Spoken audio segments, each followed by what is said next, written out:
Hello students, I am going to start new chapter number 4, finite and non-finite verb.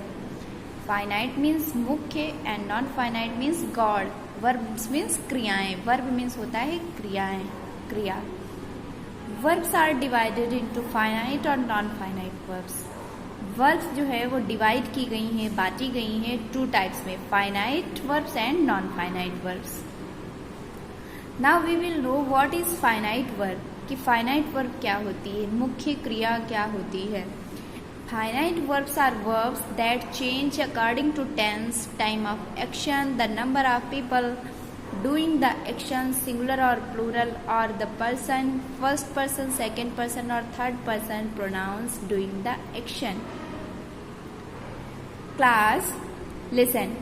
Finite verbs way verbs होती हैं जो sentence में मुख्य क्रिया का काम करती हैं, ठीक है, जो टेंस के अकॉर्डिंग यूज की जाती हैं और नंबर के अकॉर्डिंग यूज की जाती हैं और जो पर्सन कर रहा होता है उसके अकॉर्डिंग यूज की जाती हैं. यानी ये फाइनाइट वर्ब्स हैं, ये टेंस के अकॉर्डिंग चेंज हो जाती हैं.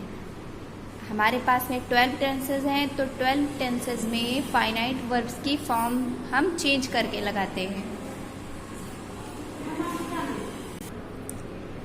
Now students look the examples of finite verb. Play, I play cricket every day. I am playing cricket now. I played cricket yesterday. I was playing cricket last morning. सबसे पहले हम देखेंगे कि ये वाला जो हमारा टेंस है ये प्रेजेंट इंडेफिनिट टेंस है. सो यहाँ पर प्ले वर्ब यूज हुई है. जितनी भी हमारी वर्ब ऑफ एक्शन होती हैं वो सारी हमारी फाइनाइट वर्ब्स होती हैं. तो यहाँ पर प्रेजेंट इंडेफिनिट टेंस है तो प्ले यूज हुआ है, ओनली प्ले. और क्योंकि आई जो है इसके साथ में ये हमारी प्लूरल वर्ब लगती हैं, तो यहाँ पर ओनली प्ले यूज हुआ है और ये हमारा टेंस है प्रेजेंट कॉन्टिन्यूअस टेंस. तो क्लास देखिए यहाँ पर ये हमारी आईएनजी फॉर्म लग गई प्ले में. तो प्ले हमारी अभी भी फाइनाइट वर्ब है बट ये टेंस के अकॉर्डिंग चेंज हो गई है. लेकिन यहाँ पे फाइनाइट वर्ब अगर हम फाइंड आउट करेंगे तो प्ले ही होगी. I played cricket yesterday. Here play में ईडी ऐड हुआ है, यानी ये पास्ट इंडेफिनिट टेंस है और पास्ट इंडेफिनिट टेंस में वर्ब की सेकंड फॉर्म का यूज किया जाता है. So here is played finite verb. I was playing cricket last morning. मैं पिछली सुबह क्रिकेट खेल रहा था या खेल रही थी. तो यहाँ पर भी ये प्लेइंग लगा हुआ है और ये यहाँ पर वॉज हो गया है. देखिए यहाँ पर एम है तो ये प्रेजेंट कॉन्टिन्यूअस टेंस है और यहाँ पे वॉज लग गया है और आईएनजी फॉर्म लगी है मेन वर्ब में या फाइनाइट वर्ब में. तो ये हमारा पास्ट कॉन्टिन्यूअस टेंस है बट प्ले अभी भी यहाँ पे फाइनाइट वर्ब है.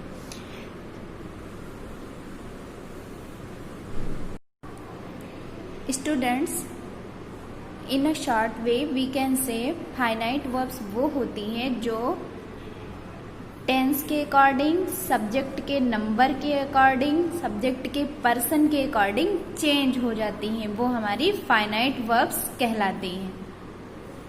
Okay class. Hair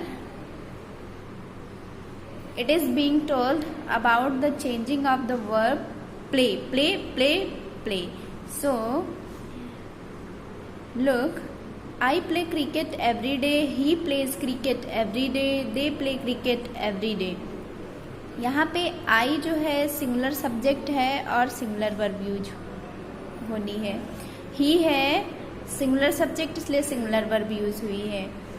they plural subject है इसलिए प्लूरल वर्ब यूज हुई है. Okay class. तो ये सब्जेक्ट के नंबर और पर्सन के अकॉर्डिंग फाइनाइट वर्ब चेंज होती जाती है. फाइनाइट वर्ब में जो चेंजेस आए हैं देखिए यहाँ पे एस लगा हुआ है, यहाँ पे ओनली प्ले है. तो ये प्लूरल वर्ब है और ये हमारी सिंगुलर वर्ब है. ये यहाँ पर भी प्लूरल वर्ब है. ठीक, चलो now we will know about non finite verbs. Non-finite verbs are which do not change their forms according to tense, past, present, future, are the number of people doing the action, singular or plural, or the pronoun used as the subject, first, second और third person. Students, finite verbs जो होती हैं वो tense के according change हो जाती हैं, subject के नंबर और पर्सन के अकॉर्डिंग चेंज हो जाती हैं, but non finite verbs tense के अकॉर्डिंग नहीं चेंज होती हैं, नंबर ऑफ पर्सन के अकॉर्डिंग भी चेंज नहीं होती हैं और सब्जेक्ट के प्रोनाउन के अकॉर्डिंग भी चेंज नहीं होती हैं. Look the examples. She likes singing, वह गाना पसंद करती है. Here likes is finite verb and singing is non finite verbs. Because likes में यहाँ पे एस लग गया है क्योंकि शी हमारा सिंगुलर है, इसलिए हमें वर्ब सिंगुलर लगानी है. लेकिन सिंगिंग जो एक हमारी नॉन फाइनाइट वर्ब है उसमें कोई भी चेंजिंग नहीं हुई है. I like to sing, here to sing is non finite verb and like is finite verb. so like change की गई है. we like singing, यहाँ पे हमारा we जो है प्लूरल है सब्जेक्ट, इसलिए यहाँ पे like में SAIS नहीं यूज़ किया गया है, इसलिए ये प्लूरल वर्ब है. बट सिंगिंग में कोई भी चेंजिंग नहीं हुई है, ठीक है. और शी लाइक्ड सिंगिंग, और ये टेंस हमारा चेंज हो गया है, पास्ट इंडेफिनिट टेंस, तो ये हमारी वर्ब चेंज हो गई है, इसमें ईडी लग गया है. तो जो सब्जेक्ट के नंबर पर्सन के अकॉर्डिंग चेंज होती हैं, जो टेंस के अकॉर्डिंग चेंज होती हैं, वो फाइनाइट वर्ब्स होती हैं, और लेकिन जिन पर कोई भी इफेक्ट नहीं पड़ता है टेंस का और नंबर और पर्सन का, वो हमारी नॉन फाइनाइट वर्ब्स कहलाती हैं. There are three kinds of non-finite verbs. Number 1, the infinitive, the participle and the gerund. ये हमारे 3 kinds हैं non-finite verbs के. In the next video, we'll know about the infinitive, the participle and the gerund. I hope you have understood about finite verbs and non-finite verbs. Students, we will know about the first non-finite verb, the infinitive. The infinitive is a non-finite verb which is generally preceded by to and is used like a noun, an adjective and an adverb. Infinitive एक non-finite verb है जो to से precede की जाती है, means to इसके पूर्व लगता है, and is used like a noun, और एक ये नाउन की तरह यूज की जा सकती है, एक एडजेक्टिव की तरह यूज की जा सकती है, और एडवर्ब की तरह सेंटेंस में यूज की जा सकती है. Look the example. My mother loves to cook, मेरी माताजी खाना पकाना पसंद करती हैं. तो टू से ये प्रेसीड है. पहली बात तो ये कुक वर्ब है और इससे पहले क्या लगा हुआ है, टू, इसलिए हम जनरली पहचान जाते हैं कि ये द इन्फिनिटिव है क्योंकि ये टू से प्रीसीड होती है. Okay, so it is infinitive.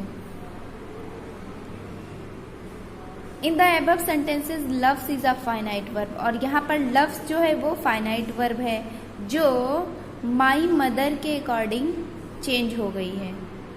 ठीक है, देखो लिखा हुआ है finite verb but to cook has no subject.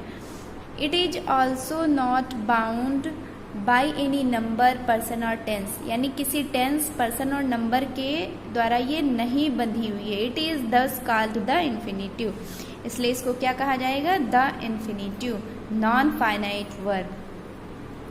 Now what is bare infinitive. Students, जब टू से प्रीसीड करेगी वर्ब तो हमको पता चल जाएगा कि द इन्फिनिटिव है ये, बट जब बिना टू के होगी तब हम कैसे जानेंगे, और जब बिना टू के वर्ब यूज होती है तब वो बेयर इन्फिनिटिव कहलाती है. Okay, when an infinitive is used without to it is called bare infinitive. जब इन्फिनिटिव टू के बिना यूज हो, मीन्स जब वर्ब टू के बिना यूज हो तब वो हमारी बेयर इन्फिनेटिव कहलाती है। Now look the example of bare infinitive. The clown made the spectator laugh. Here to is not used but laugh is used, so laugh is bare infinitive. Finite verb is made.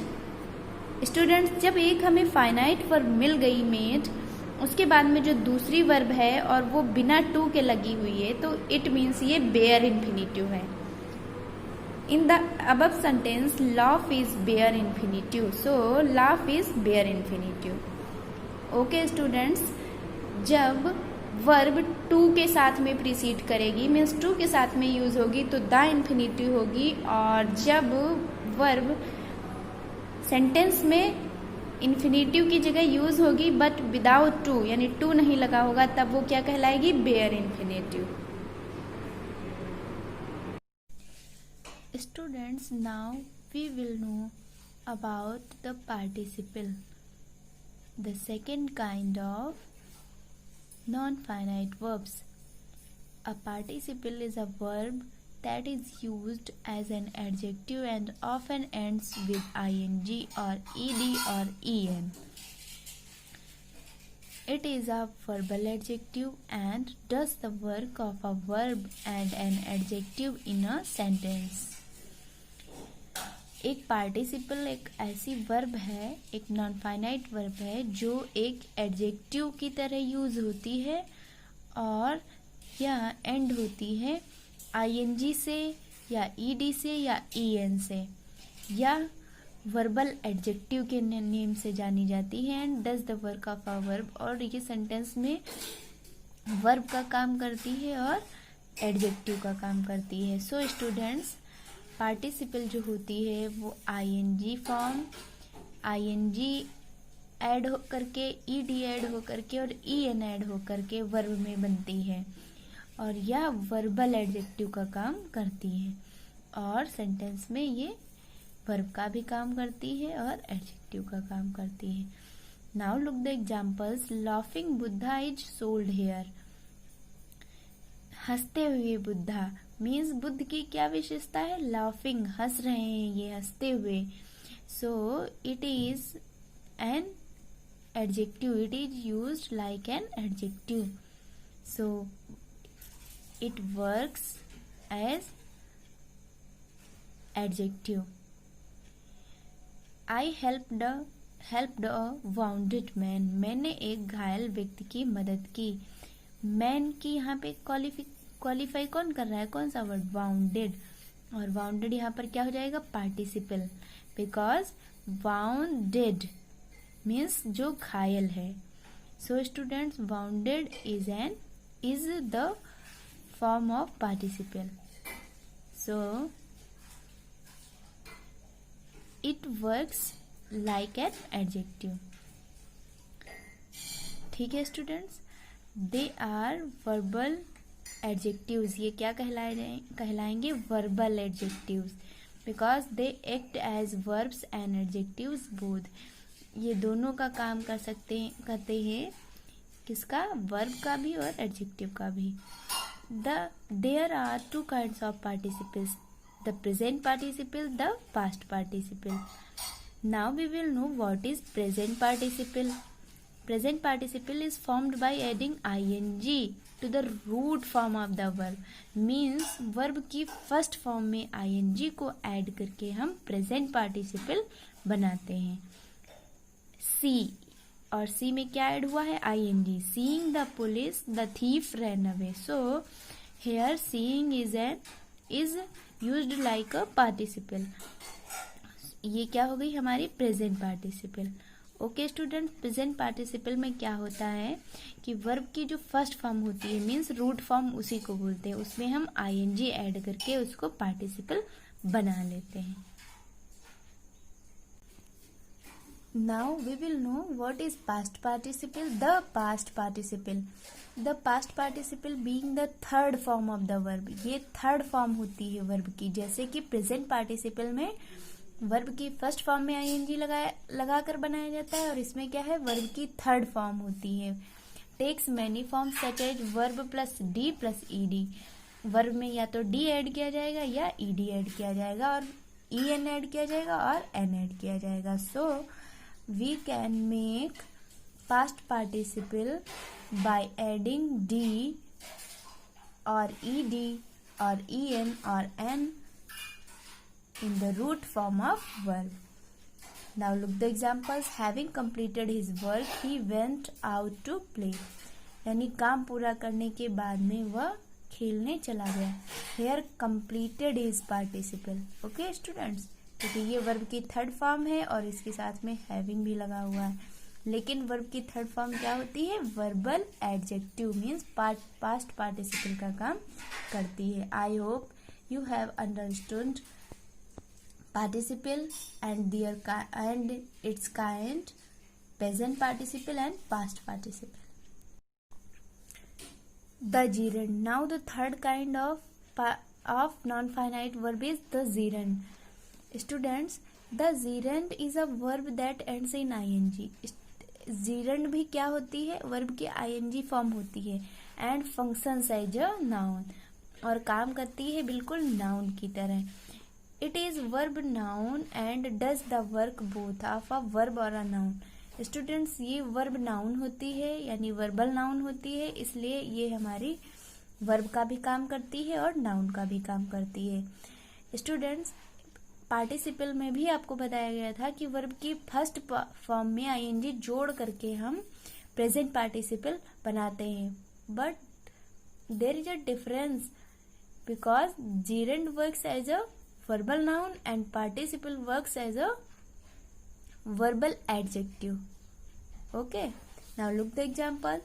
Swimming is good for health. Swimming स्वास्थ्य के लिए अच्छी होती है, तो swimming, here swimming is used as a noun, so it works of verbal noun. Now look, what is the use of gerund? The gerund is a kind of verb.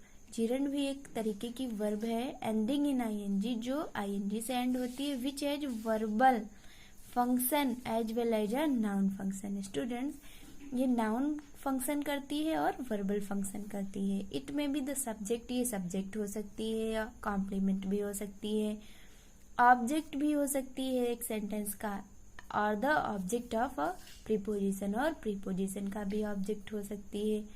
How we will know, look the first example. Swimming is useful. Here swimming verb क्या ing form noun का काम कर रही है, means subject का काम कर रही है, इसलिए ये हमारा जीरंड है और वर्क कर रहा है सब्जेक्ट का।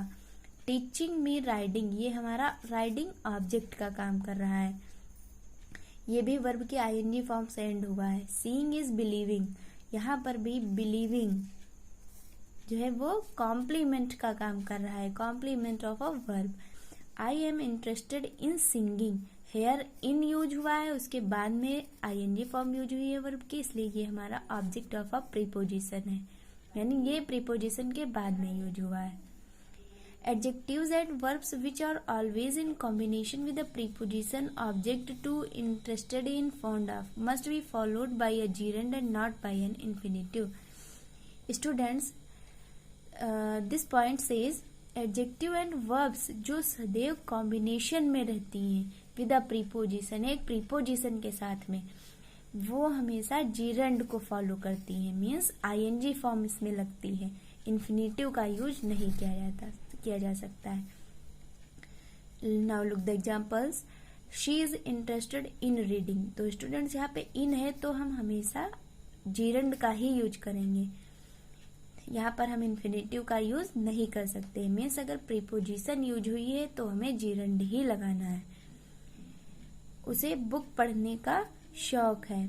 I am fond of eating pizza, मैं पिज्जा खाने की शौकीन हूँ, तो यहाँ पर ऑफ भी प्रीपोजिशन है इसलिए जीरंड लगा हुआ है, और यहाँ पे रीडिंग है लगा हुआ है क्योंकि यहाँ पर इन प्रीपोजिशन लगा हुआ है, यहाँ पर हमें इन्फिनेटिव का यूज नहीं कर सकते हैं। I hope all of you have understood infinitive, participle and gerund. Now this chapter has been finished.